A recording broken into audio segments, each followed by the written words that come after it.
नमस्कार, मी सिद्धेश ताकवले आणि आपण पाहताय जय महाराष्ट्र बुलेटिन मध्ये आपल्या सगळ्यांचं स्वागत। बुलेटिनच्या सुरुवातीलाच बातमी आहे महाशिवरात्री संदर्भातली। राज्यामध्ये महाशिवरात्रीचा जल्लोष सध्या पाहायला मिळतोय। यातच आता मुंबईतल्या प्रसिद्ध बाबुलनाथ मंदिरात सुद्धा भाविकांनी गर्दी केली आहे। मंदिराला आकर्षक सजावट करण्यात आलेली आहे आणि सोबतच पहाटे आणि याचाच आढावा घेतलेला आहे आमचे प्रतिनिधी मनोज दयाळकर यांनी। आता आपण बाबुलनाथ मंदिर, मुंबईचं प्रसिद्ध मंदिर या ठिकाणी आहे। आपण समोर बघू शकता, या ठिकाणी ही पिंड आहे। पिंडीला या ठिकाणी भाविक येऊन फुलहार तसंच अभिषेक करत आहेत आणि मोठी गर्दी आपण या ठिकाणी बघतो।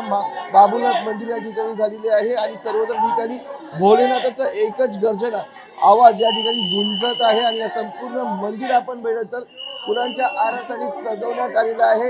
या ठिकाणी गोंडे आणि फुलांची आरास आणि संपूर्ण मंदिर परिसर हा सजवला गेला आहे। तर भाविक पूर्ण श्रद्धा आश्रमी या ठिकाणी दर्शनासाठी या ठिकाणी आलेले आहे। भक्तगण या ठिकाणी या शिवाचे दर्शन घेण्यासाठी या ठिकाणी आपण बघितलं पाण्याने अभिषेक या ठिकाणी करत आहेत आणि या ठिकाणी हे दर्शन घेत आहेत। व्हिडिओ जर्नलिस्ट संतोष बोडारेसह मनोज दयाळकर, जय महाराष्ट्र।